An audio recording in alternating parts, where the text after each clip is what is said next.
un combat sans merci.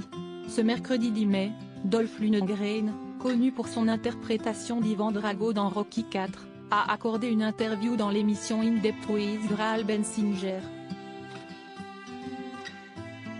L'occasion pour l'acteur suédois de révéler qu'il avait été diagnostiqué d'un cancer du rein en 2015. Ensuite, j'ai fait des scans tous les 6 mois, puis tous les ans, et ça allait, disons, pendant 5 ans, a-t-il confié, avant de poursuivre. En 2020, j'étais de retour en Suède et j'avais une sorte de reflux acide. Je ne savais pas ce que c'était. J'ai donc fait une IRM et ils ont découvert qu'il y avait d'autres tumeurs dans la zone. Encore bouleversé, le réalisateur de 65 ans a ensuite expliqué que le cancer s'était propagé dans son estomac, dans ses poumons ou encore au niveau de sa colonne vertébrale. Nous avons réalisé que c'était bien pire que ce que nous pensions, a-t-il indiqué, précisant que le médecin l'avait incité à faire une pause et à passer plus de temps avec sa famille. Et d'ajouter, je lui ai demandé, combien de temps pensez-vous qu'il me reste? Il a dit quelque chose comme 2 ou 3 ans, mais je pouvais entendre dans sa voix qu'il pensait probablement que c'était moins.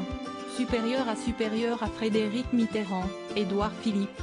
Ces politiques ont révélé ou caché une maladie. J'ai essayé les stéroïdes dans les années 1980 et 1990. Heureusement, Dolph Lundgren n'a pas baissé les bras et a entamé un nouveau traitement qui semble avoir porté ses fruits.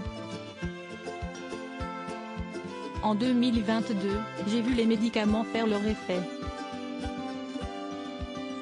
Finalement, les métastases ont réduit de 90%, a-t-il déclaré, plus optimiste que jamais.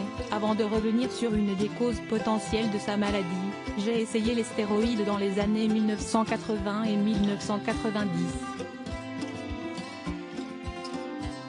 Je ne sais pas si cela a un rapport, mais j'ai pensé que cela pouvait avoir un lien avec le cancer. Ce n'est que moi, mais on s'en veut dans une certaine mesure.